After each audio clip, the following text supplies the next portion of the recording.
नरेंद्र मोदी जी महाशय, मोदी जी आपको हृदय से हम सब लोग स्वागत करते हैं। मोदी जी स्वागतम, मोदी जी स्वागतम।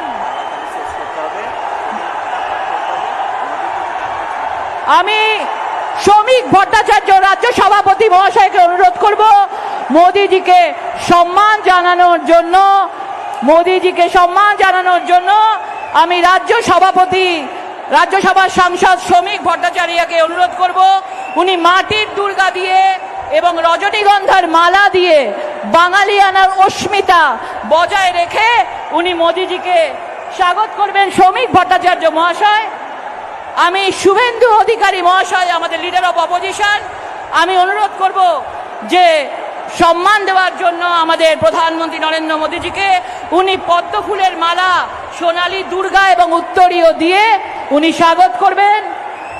আমাদের রাজ্য সভাপতি শ্রমিক ভট্টাচার্য মহাশয় আজকে রজনীগন্ধার মালা এবং এই বাঁকুড়ার মাটির দুর্গা দিয়ে ওনাকে সম্মান জানাচ্ছে। আমাদের leader of opposition Suvendu Adhikari মহাশয় পদ্ম ফুলের মালা দিয়ে, উত্তরীয় দিয়ে এবং সোনালী দুর্গা ইস্পাত নগরীতে আজকে ধাতুর দুর্গা দিয়ে উনি সম্মান জানাচ্ছেন। এরপরে আমাদের বর্ধমান দুর্গাপুরের আমাদের প্রেসিডেন্ট, ডিস্ট্রিক্ট প্রেসিডেন্ট অভিজিৎ দা মহাশয় এবং লক্ষণ ঘড়ুই মহাশয় আমাদের প্রধানমন্ত্রী নরেন্দ্র মোদীজিকে আজকে সম্মান দেবেন। এরপরে আমাদের সম্মান দেবেন বাঁকুড়া জেলার সাংগঠনিক সভাপতি প্রসেনজিৎ চ্যাটার্জি মহাশয় এবং তার বিধায়করা। তাদেরকে বলবো প্রধানমন্ত্রী নরেন্দ্র মোদীজিকে সম্মান জ্ঞাপন করবেন। লক্ষণ ঘড়ুই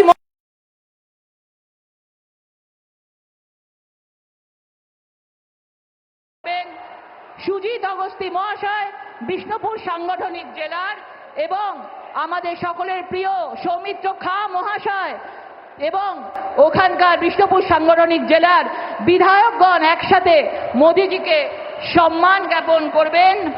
দেবতনু ভট্টাচার্য আসানসোল সাংগঠনিক জেলার সভাপতি এবং তার সাথে আমাদের বিধায়কগণ একসাথে হয়ে মোদিজিকে সম্বর্ধনা দেবেন।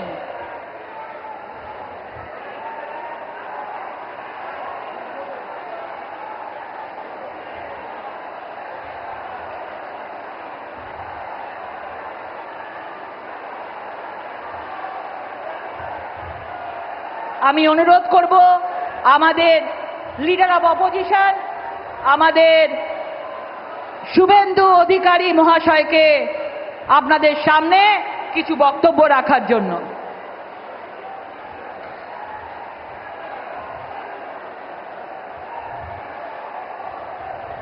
সৌমিত্র খা মহাশয় ঘোড়া দিয়ে, বিষ্ণুপুরের বিখ্যাত ঘোড়া দিয়ে সম্মান জ্ঞাপন করছেন আমাদের যশস্বী শ্রী প্রধানমন্ত্রী নরেন্দ্র মোদীজি মহাশয়কে। আমি অনুরোধ করব আমাদের leader of opposition Suvendu Adhikari মহাশয়কে কিছু বলবার জন্য। भारत माता की जय श्री राम, जय जय श्री राम। বিশ্বের সর্বশ্রেষ্ঠ নেতা, ভারতবর্ষের শক্তিশালী প্রধানমন্ত্রী, বাঙালির হৃদয়ের নেতা, আমাদের সকলের সম্মানীয় প্রধানমন্ত্রী যশস্বী শ্রী নরেন্দ্র দামোদর দাস মোদীজিকে পশ্চিমবঙ্গবাসীর পক্ষ থেকে, পশ্চিমবঙ্গ বিধানসভার সমস্ত ভারতীয় জনতা পার্টির বিধায়কদের পক্ষ থেকে আমি শ্রদ্ধা এবং কৃতজ্ঞতা জানাই। মঞ্চে একাধিক কেন্দ্রীয় মন্ত্রীগণ রয়েছেন, রাজ্য সভাপতি এবং প্রভারী সহ নেতৃত্ব আছেন, সাংসদবৃন্দ, বিধায়কবৃন্দ, বলিষ্ঠ নেতৃত্ব রয়েছেন।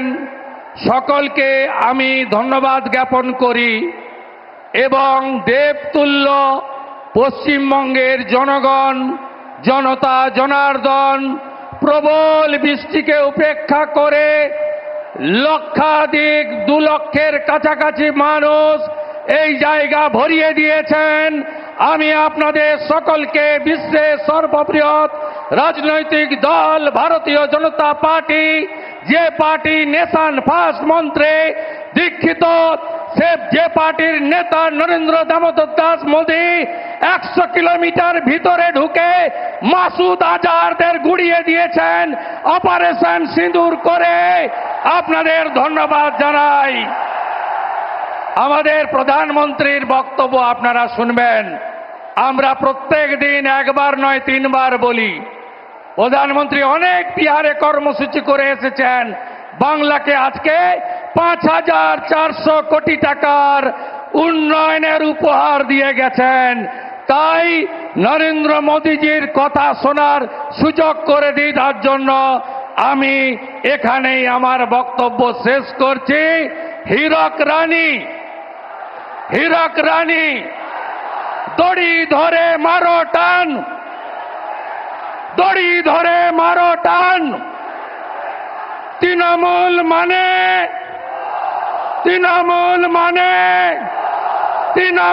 মানে চোর ধরো। বন্দে মাতরম। ধন্যবাদ আমাদের শুভেন্দু অধিকারী মহাশয়কে। আপনারা অপেক্ষায় বসে আছেন, কিছুক্ষণের মধ্যেই আমাদের প্রধানমন্ত্রী বক্তব্য রাখবেন আমাদের পশ্চিমবঙ্গবাসীর উদ্দেশ্যে। তার আগে আমাদের রাজ্য সভাপতি, আমাদের রাজ্যসভার সাংসদ শ্রী শ্রমিক ভট্টাচার্য মহাশয়কে কিছু বলবার জন্য অনুরোধ করছি।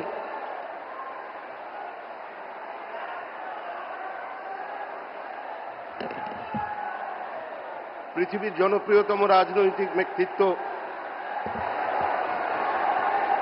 আধুনিক ভারতবর্ষের চোখ দিয়ে পৃথিবীকে দেখা প্রধানমন্ত্রী শ্রী নরেন্দ্র দামোদর দাস মোদীজি, মঞ্চে উপস্থিত সমস্ত কেন্দ্রীয় নেতৃবৃন্দ, বিরোধী দলনেতা শ্রী শুভেন্দু অধিকারী, আমাদের মাননীয় কেন্দ্রীয় মন্ত্রীগণ এবং বর্ধমান ও তার পার্শ্ববর্তী জেলা থেকে আগত আমাদের কর্মী বন্ধুরা, সুধী নাগরিকবৃন্দ, মা ও বোনেরা, একটা বিচিত্র পরিবর্তিত রাজনৈতিক পরিস্থিতির মধ্যে আজকে আমরা এখানে সভা করছি, প্রধানমন্ত্রীর সভা। আজকে পশ্চিমবঙ্গ বাঁচতে চায়, বাংলা মুক্তি চায়, বাংলা পরিত্রাণ চায়, বাংলা ঘরের ছেলেকে ঘরে রাখতে চায়, বাংলার মানুষ ঘরের ছেলেকে ঘরের ভাত খাওয়াতে চায়, বাংলার মানুষ শিল্পায়ন চায়, বর্ধমানের মানুষ দুর্গাপুর, রানীগঞ্জ, আসানসোলের উত্থান দেখতে চায়। আজকে প্রধানমন্ত্রীর কাছে আমাদের আবেদন একটাই, আপনি আমাদের 1950 সালের 1960 দশকের এই দুর্গাপুরকে ফিরিয়ে দিন, আমাদের আসানসোলকে ফিরিয়ে দিন, আমাদের শিল্পায়নের ব্যবস্থা করে দিন। শিল্প ছাড়া বাঁচার অন্য কোনো পথ নেই। নতুন কর্মসংস্থানের সুযোগ সৃষ্টির জন্য আর বাংলার মানুষের সামনে অন্য কোনো পথ খোলা নেই। 3 ফসলি জমিকে কেড়ে নিয়ে শিল্প তৈরি করবার কোনো প্রয়োজন নেই। আমরা পশ্চিমবঙ্গের মাটিতে 1 বছরের মধ্যে করে দেখাবো। সমস্ত শিল্পপতিদের কাছে আহ্বান জানাচ্ছি, 1 বছর অপেক্ষা করুন, আপনি একটা ইনভেস্টমেন্ট ফ্রেন্ডলি স্টেট পাবেন। আমাদের জল আছে, আমাদের মেধা আছে, আমাদের টাকা আছে, আমাদের টোপোগ্রাফিক্যাল অ্যাডভান্টেজ আছে, আমাদের বিশ্বের দরজা খোলা আছে। আজকে বাঙালিরা বিভিন্ন জায়গায় গিয়ে নিজেদের প্রতিষ্ঠিত করেছেন, আর পশ্চিমবঙ্গের মাটিতে যে রাজনৈতিক দল ক্ষমতায় আছে, দৈনন্দিন চলন্ত সমস্যা থেকে মানুষের দৃষ্টিকে দূরে সরিয়ে রাখবার জন্য এই যে উগ্র বাঙালি প্রাদেশিকতার রাজনীতি তৈরি করছে, আজকে বাংলার মানুষ সংঘবদ্ধভাবে তার বিরোধিতা করবে। আমরা প্রথমে ভারতীয়, তারপর বাঙালি। এই শিক্ষা ঋষি বঙ্কিমচন্দ্র চট্টোপাধ্যায়ের শিক্ষা, এই শিক্ষা রবীন্দ্রনাথ ঠাকুরের শিক্ষা। আজকে রবীন্দ্রনাথ পর্যন্ত চ্যালেঞ্জ হয়ে যাচ্ছে পশ্চিমবঙ্গে। তাই আগামী দিন একটাই মন্ত্র প্রধানমন্ত্রী নরেন্দ্র মোদীর, যে today's religion is democracy and today's politics is development. এই নিয়ে আমরা এগিয়ে চলব। আমাদের নতুন বাংলা চাই, শিল্পের পুনরুত্থান চাই, বাংলার আর্থসামাজিক অবস্থার পরিবর্তন চাই। আমরা বাংলাকে পশ্চিম বাংলাদেশ হতে দেব না, আমরা বাংলাকে ইসলামিক রিপাবলিক হতে দেব না। তাই সমস্ত মানুষের কাছে আবেদন করে শেষ করছি, যে যেখানে থাকুন কাউকে পতাকা ছাড়তে হবে না। যার যা মতাদর্শ হৃদয়ে রাখুন, মস্তিষ্কে রাখুন। কিছুদিনের জন্য দলের রংটা ভুলুন, আগে তৃণমূলকে সরান, তারপরে যে যার নিজের রং দলকে বেছে নেবেন। সংঘর্ষ নয়, সমন্বয় চাই, দাঙ্গা নয়, শান্তি চাই, হিংসা নয়। আজকে সমন্বয়ের মধ্যে দিয়েই আজকে পশ্চিমবঙ্গে এগিয়ে যাক, এই বার্তা দিতে আসছেন আমাদের প্রধানমন্ত্রী শ্রী নরেন্দ্র দামোদর दास मोदी। ধন্যবাদ। বিজেপি जिंदाबाद। धन्यवाद श्रमिक भट्टाचार्य महाशय के। हम सब अभी आदरणीय प्रधानमंत्री जी को हृदय से स्वागत करते हैं। प्रधानमंत्री जी সবাই সামনে, আমাদের সকলের সামনে কি বার্তা দেন। ধন্যবাদ।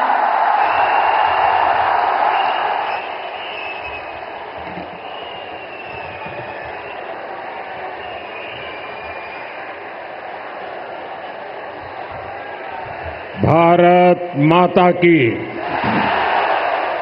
भारत माता की। বড়রা আমার প্রণাম নেবেন, ছোটরা ভালোবাসা। জয় মা কালী, जय मां दुर्गा। ये सावन का पवित्र महीना है। ऐसे पावन समय में मुझे पश्चिम बंगाल के विकास पर्व में हिस्सा लेने का मौका मिला है। अभी थोड़ी देर पहले ही सरकारी कार्यक्रम में 5,400 करोड़ रुपए के प्रोजेक्ट का शिलान्यास और लोकार्पण किया गया है। बीजेपी ने पश्चिम बंगाल के लिए बड़े सपने देखे हैं। बीजेपी एक समृद्ध पश्चिम बंगाल बनाना चाहती है। बीजेपी एक विकसित पश्चिम बंगाल का निर्माण करना चाहती है। ये सारी परियोजनाएं इस सपने को साकार करने का ही हमारा नम्र प्रयास है। साथियों, पश्चिम बंगाल की ये धरती प्रेरणाओं से भरी हुई है। मैं देख रहा हूं कि छोटे छोटे बच्चे कई चित्र बना करके ले आए हैं। वो शायद कुछ देना चाहते हैं। अगर आपने अपना नाम पता उस पर लिख दिया है तो मैं आपको चिट्ठी भेजूंगा। और मैं मेरे एसपीजी के लोगों से कहता हूं कि जो सब बच्चे कुछ न कुछ अपना कला लेकर के आए हैं, जरूर आप इसको ले लीजिए सबसे। आप लोग लंबे समय से इंतजार कर रहे थे। बीच में बारिश भी बड़ी तेज आ गई। आपने वो मुकाबला भी कर लिया। साथियों, पश्चिम बंगाल की ये धरती प्रेरणाओं से भरी हुई है। ये देश के पहले उद्योग मंत्री डॉक्टर श्यामा प्रसाद मुखर्जी की धरती है। उन्होंने भारत के औद्योगिक विकास की नींव रखी। देश को पहली इंडस्ट्रियल पॉलिसी दी ये बीसी रॉय जैसे विजनरी नेतृत्व की धरती है, जिन्होंने दुर्गापुर को बड़े सपनों, बड़े संकल्पों के लिए चुना था। पश्चिम बंगाल ने देश को द्वारिका नाथ टैगोर जी जैसे रिफॉर्मर दिए, जिन्होंने गुलामी के कालखंड में बैंकिंग रिफॉर्म पर काम किया।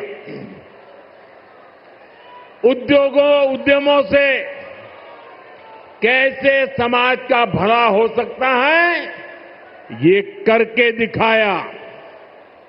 इस भूमि पर सर बीरेन मुखर्जी हुए, जिनके जीवन से, जिनके विजन से भारत में स्टील उद्योग को मजबूत नींव मिली। ऐसे महान लोगों ने ही पश्चिम बंगाल की महान विरासत को आगे बढ़ाया है, और तभी पश्चिम बंगाल एक समय में भारत के विकास का केंद्र हुआ करता था।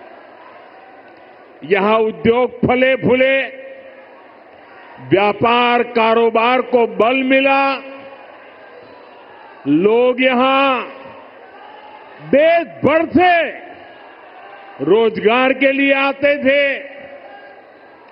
लेकिन आज स्थिति पूरी तरह उलट गई। आज पश्चिम बंगाल का नौजवान पलायन के लिए मजबूर है। छोटे छोटे काम के लिए भी उसे दूसरे राज्यों की तरफ जाना पड़ रहा है। दुर्गापुर, वर्धमान और आसनसोल, ये पूरा क्षेत्र भारत के औद्योगिक विकास को किसी जमाने में गति दे रहे थे। लेकिन आज यहां नए उद्योग लगने के बजाय जो है उसको भी ताले लग रहे हैं। साथियों, हमें बंगाल को इस बुरे दौर से बाहर निकालना है, और आज जो परियोजनाएं यहां शुरू हुई हैं वो इसी का प्रतीक है। बंगाल बदलाव चाहता है। बंगाल विकास चाहता है। बांग्ला परिवर्तन चाहे, बांग्ला उन्नयन चाहे। साथियों, बंगाल के प्रबुद्ध लोग जानते हैं कि 21वीं सदी का ये समय नई टेक्नोलॉजी का है। बंगाल के उद्योगों को भी नई टेक्नोलॉजी की जरूरत है। आज जो गैस आधारित इकोनॉमी का काम आगे बढ़ रहा है, स्टील प्लांट को आधुनिक टेक्नोलॉजी से लैस करने का काम हुआ है, वो भारत सरकार की इसी सोच का नतीजा है। दुर्गापुर कोलकाता गैस पाइपलाइन से यहां के उद्योगों को नया जीवन दान मिलेगा।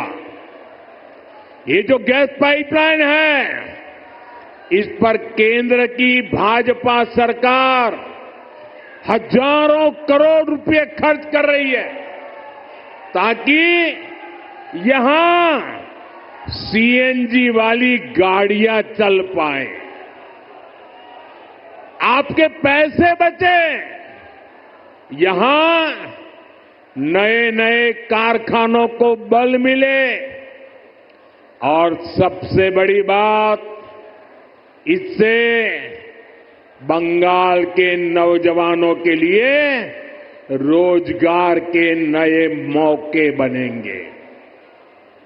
साथियों, आजादी के अनेक दशकों तक पश्चिम बंगाल के लाखों परिवारों के लिए गैस कनेक्शन एक सपना था।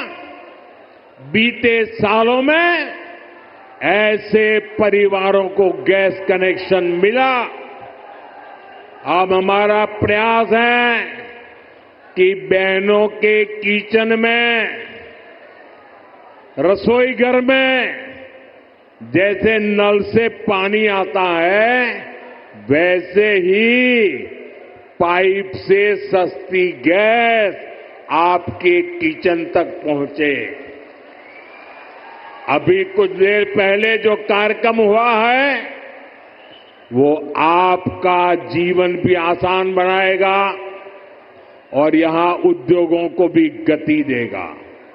साथियों, मैं आज आपको, पश्चिम बंगाल के नौजवानों को ये यकीन दिलाने आया हूं, बंगाल की बदहाल स्थिति को बदला जा सकता है।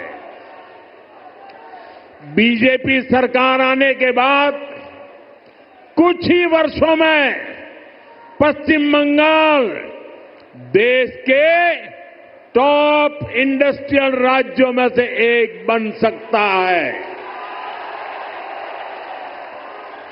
ये मेरा दृढ़ विश्वास है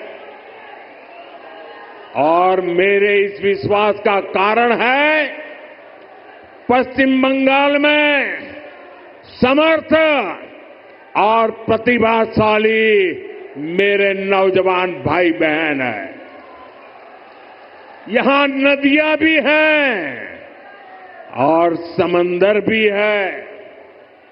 पश्चिम बंगाल सैकड़ों वर्षों से इंपोर्ट एक्सपोर्ट का केंद्र रहा है। यहां पोर्ट्स का बहुत बड़ा नेटवर्क है।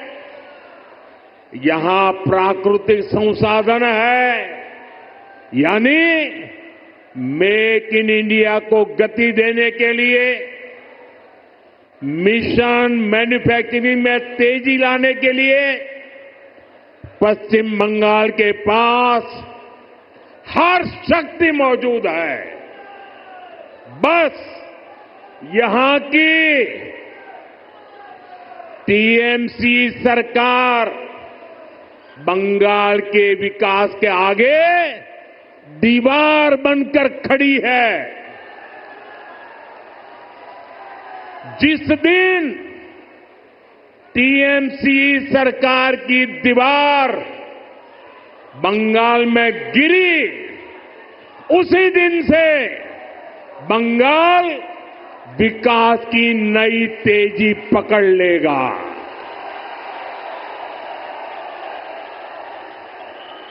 टीएमसी की सरकार जाएगी, तभी असली परिवर्तन आएगा। टीएमसी जावे तबेई আসল परिवर्तन আসবে। साथियों, विकसित भारत बनाने में पश्चिम बंगाल की बहुत बड़ी भूमिका होने वाली है। इसी संकल्प के साथ बीजेपी आपका आशीर्वाद मांग रही है। आप अपने आसपास देखिए, असम में लंबे समय बाद बीजेपी को अवसर मिला। आज असम तेज गति से प्रगति कर रहा है। बगल में त्रिपुरा की क्या स्थिति थी, ये भी किसी से छुपी नहीं है। आज बीजेपी सरकार त्रिपुरा को विकास की नई रफ्तार दे रही है। अब ओडिशा में भी भाजपा सरकार बन चुकी है। आप देखिएगा ओडिशा भी बहुत जल्द देश के सबसे तेजी से विकसित होने वाले राज्यों में से अपनी जगह बना लेगा। इसलिए भाजपा की तरफ से मेरा यह आग्रह है कि आप एक बार भाजपा को अवसर दें, एक ऐसी सरकार बनाएं जो ईमानदार हो, कामदार हो और दमदार हो।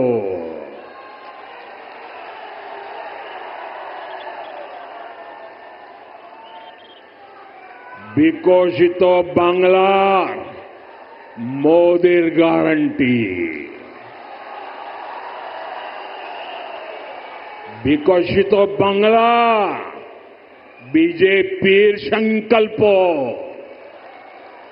साथियों, हमें दुर्गापुर का, पश्चिम बंगाल का पुराना गौरव वापस लाना है। इसके लिए जरूरी है कि पश्चिम बंगाल में नया निवेश आए, लोग यहां उद्योग लगाने के लिए आगे आए, यहां के नौजवानों की शिक्षा और कौशल पर ज्यादा निवेश हो। लेकिन जब तक यहां टीएमसी की सरकार रहेगी, ये कभी भी नहीं होने देगी। बीते दशकों में जो स्थितियां यहां पैदा की गई हैं, वो बंगाल में निवेश विरोधी है, नौकरी विरोधी है। आप जरा सोचिए, जहां मुर्शिदाबाद जैसे दंगे होते हो, छोटी छोटी बातों पर हिंसा हो जाती हो और पुलिस एक तरफा कार्रवाई करे,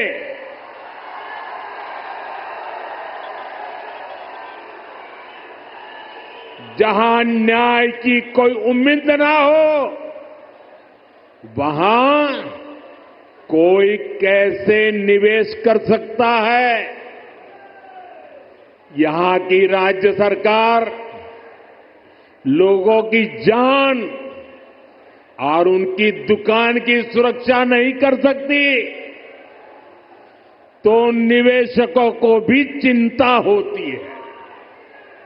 मैं जानता हूं कि पश्चिम बंगाल में जितनी संभावनाएं हैं, उनको देखते हुए दुनिया भर के निवेशक यहां पैसा लगाने आना चाहेंगे। लेकिन जब वो यहां सिंडिकेट राज देखते हैं, तो वे देखते हैं कि कैसे यहां उगाई होती है, बिजनेस करने वालों से पैसे मांगे जाते हैं, कैसे टीएमसी के लोग धमकाते हैं, तोड़फोड़ करने की, काम बंद करने की धमकियां देते हैं, तो वो भी डरकर भाग जाते हैं। ये जो टीएमसी का गुंडा टैक्स है, ये बंगाल में निवेश को रोकता है। यहां संसाधनों पर माफिया का कब्जा है, वो बंगाल में निवेश को रोकता है। यहां की सरकार नीतियां ही अपने नेताओं को भ्रष्टाचार की खुली छूट देने के लिए बनाती है।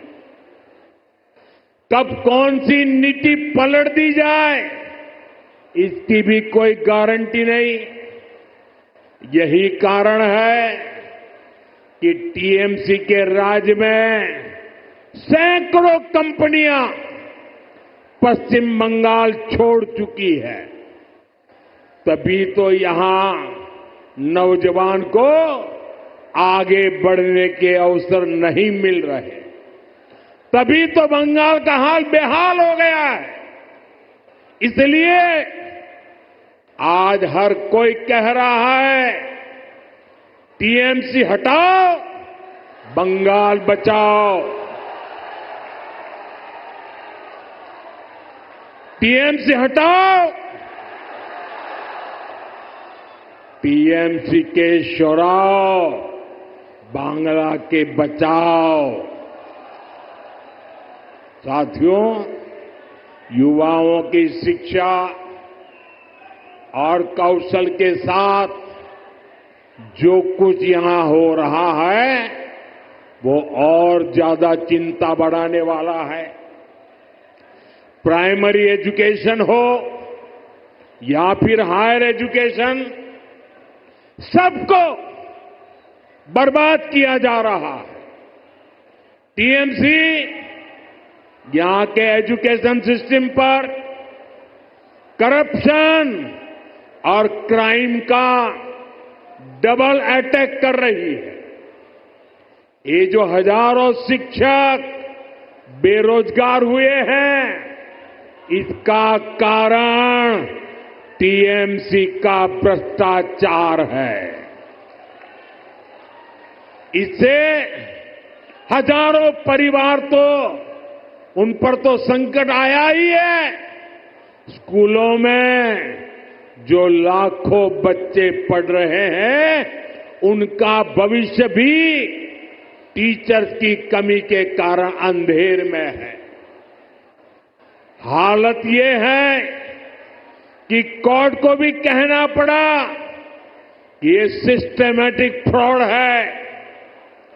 टीएमसी ने बंगाल के नौजवानों के वर्तमान और भविष्य दोनों को संकट में डाल दिया है।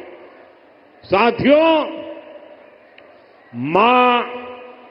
माटी मानुष की बात करने वाली पार्टी की सरकार में बेटियों के साथ जो अन्याय हो रहा है वो पीड़ा भी देता है और आक्रोश से भर भी देता है। ये उस धरती पर हो रहा है जिसने कादम्बिनी गांगुली जैसी बेटी को संस्कार दिए, जो भारत की पहली वेस्टर्न मेडिसिन डॉक्टर थी। आज उनका जन्मदिन भी है, लेकिन आज पश्चिम बंगाल में अस्पताल भी बेटियों के लिए सुरक्षित नहीं है। और आप सबने देखा है, जब यहां डॉक्टर बेटी के साथ अत्याचार हुआ तो कैसे टीएमसी सरकार अपराधियों को बचाने में जुट गई। इस घटना से देश अभी बाहर निकला भी नहीं था कि एक और कॉलेज में एक बेटी के साथ भयंकर अत्याचार किया गया। इसमें भी जो आरोपी है उनका कनेक्शन टीएमसी से निकला है। टीएमसी के बड़े नेता, मंत्री आरोपियों के बजाय पीड़ित को ही दोषी ठहराते रहे। ऐसे कई उदाहरण हैं जो टीएमसी की निर्ममता के साक्षी है। हमें मिलकर के बंगाल को इस निर्ममता से मुक्ति दिलानी है। साथियों, पश्चिम बंगाल भारत की सांस्कृतिक विरासत की भी आत्मा है। आज प्रसिद्ध बांग्ला कवि विष्णुदेव जी का भी जन्म दिवस है। बांग्ला भाषा को समृद्ध करने में उनका बहुत बड़ा योगदान रहा है। टीएमसी और लेफ्ट ने सालों तक दिल्ली में कांग्रेस के साथ मिलकर सरकार चलाई। इस दौरान इनको बांग्ला भाषा की याद तक नहीं आई। ये भाजपा सरकार है जिसने बांग्ला को शास्त्रीय भाषा का दर्जा दिया। ऐसा करके हमने बांग्ला साहित्य की सेवा करने वाले विष्णुदेव जी जैसे अनेक साहित्यकारों को भी श्रद्धांजलि दी है। साथियों, भाजपा ऐसी राष्ट्रीय पार्टी है जिसका बीज बंगाल की मिट्टी में पनपा है। भाजपा की वैचारिक नींव को बंगाल के सपूत डॉक्टर श्यामा प्रसाद मुखर्जी ने अपने खून से सींचा है। डॉक्टर मुखर्जी ने एक देश एक संविधान का जो सपना देखा, वही भाजपा का संकल्प बना और उसे हमने पूरा करके भी दिखाया। भाजपा बांग्ला भाषा को प्रेरणा, परंपरा और पहचान का माध्यम मानती है। भाजपा के लिए बांग्ला अस्मिता सर्वोपरि है।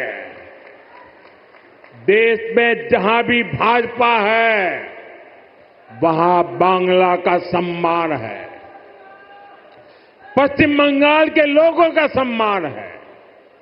लेकिन यहां पश्चिम बंगाल में क्या हो रहा है?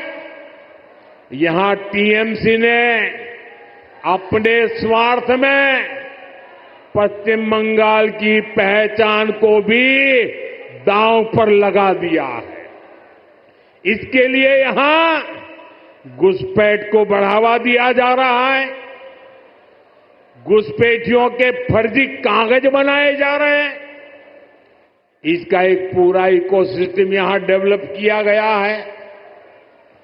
ये पश्चिम बंगाल की देश की सुरक्षा के लिए खतरा है। ये बांग्ला संस्कृति के लिए खतरा है। लेकिन तुष्टीकरण के लिए टीएमसी हर हद पार कर रही है। आज जब देश के सामने टीएमसी की साजिश उजागर हो गई है, तो उसने घुसपैठियों के पक्ष में नई मुहिम शुरू कर दी है। ये देश के संविधान को,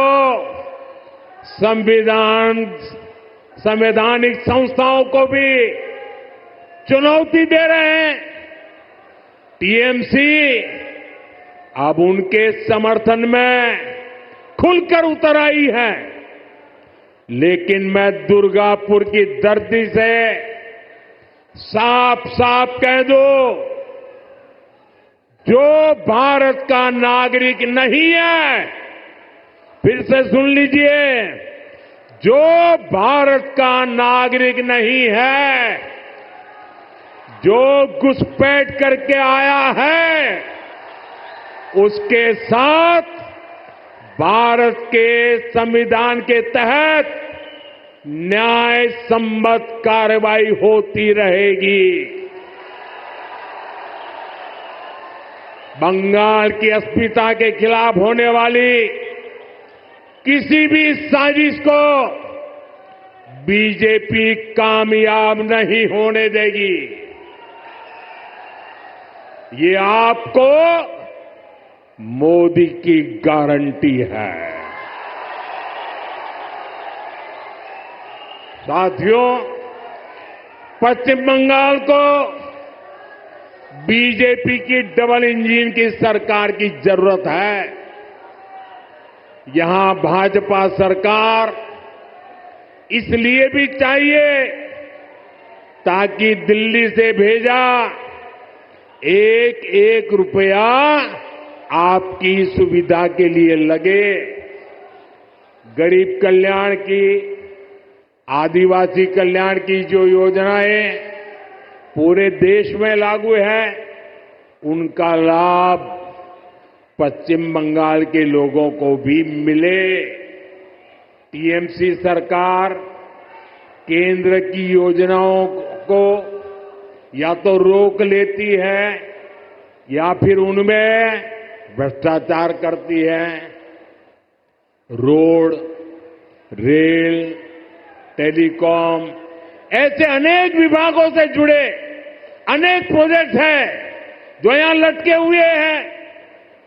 केंद्र सरकार इनके लिए हजारों करोड़ रुपए दे रही है, फिर भी इन परियोजनाओं को जानबूझकर लटकाया जा रहा है। हमने पूरे देश में हर घर जल का अभियान चलाया है। देश में कई राज्य ऐसे हैं जहां हर घर में नल लग चुका है, लेकिन पश्चिम बंगाल में दुर्भाग्य से एक जिला भी ऐसा नहीं है जहां 100% नल से जल पहुंचा हो। देश भर में 4 करोड़ गरीब परिवारों को पीएम आवास योजना के तहत पक्के घर दिए जा चुके हैं, लेकिन पश्चिम बंगाल के लाखों गरीब परिवार को उनके पक्के घर नहीं मिल पा रहे हैं। साथियों, 5 लाख रुपए तक का मुफ्त इलाज देने वाली आयुष्मान स्कीम पूरे देश में चल रही है। करोड़ों लोग इसका फायदा उठा चुके हैं, लेकिन टीएमसी निर्ममता साथ यहां इसे लागू नहीं कर रही। अगर बंगाल का मेरा कोई भाई इंटरव्यू देने के लिए कहीं गया है, टूरिज्म के लिए कहीं गया है, रिश्तेदार को मिलने गया है, और तो उसको आयुष्मान कार्ड के अभाव में वहां मुफ्त इलाज नहीं मिल पा रहा। साथियों, गरीब हो या आदिवासी, अपनी राजनीति के लिए टीएमसी सभी को वंचित कर रही है। केंद्र की ऐसी कई योजना हैं जिनको टीएमसी ने यहां रोक रखा है। भाजपा सरकार बनते ही इन सभी योजनाओं का फायदा पश्चिम बंगाल के हर परिवार को मिलेगा, ये मोदी की गारंटी है। साथियों, भाजपा बंगाल को संकट से बाहर निकालने के लिए प्रतिबद्ध है। बंगाल को माफिया नहीं, काबिल शिक्षक चाहिए। बंगाल को परिवारवाद नहीं, प्रतिभा का सम्मान चाहिए। बंगाल को सिंडिकेट नहीं, स्टार्टअप का इकोसिस्टम चाहिए। बंगाल को ऐसी सरकार चाहिए जो शांति और सुरक्षा की गारंटी दे सके। भाजपा इसी संकल्प को लेकर के आगे बढ़ रही है। ये पश्चिम बंगाल के पुनर्जागरण का कालखंड है। मैं यहां के गांव-गांव में एक नई उम्मीद, नई लहर देख रहा हूं। मैं यहां के नौजवानों में एक नया जोश अनुभव कर रहा हूं। हमें मिलकर नया सवेरा लाना है, परिवर्तन का कमल खिलाना है। विकसितो बांग्ला मोदी गारंटी। एक बार फिर आप सभी का इतनी बड़ी संख्या में आशीर्वाद देने के लिए मैं आभार व्यक्त करता हूं। मेरे साथ बोलिए भारत माता की। दोनों मुट्ठी बंद करके पूरी ताकत से बोलिए भारत माता की, भारत माता की। वंदे वंदे वंदे वंदे वंदे वंदे वंदे। बहुत बहुत धन्यवाद।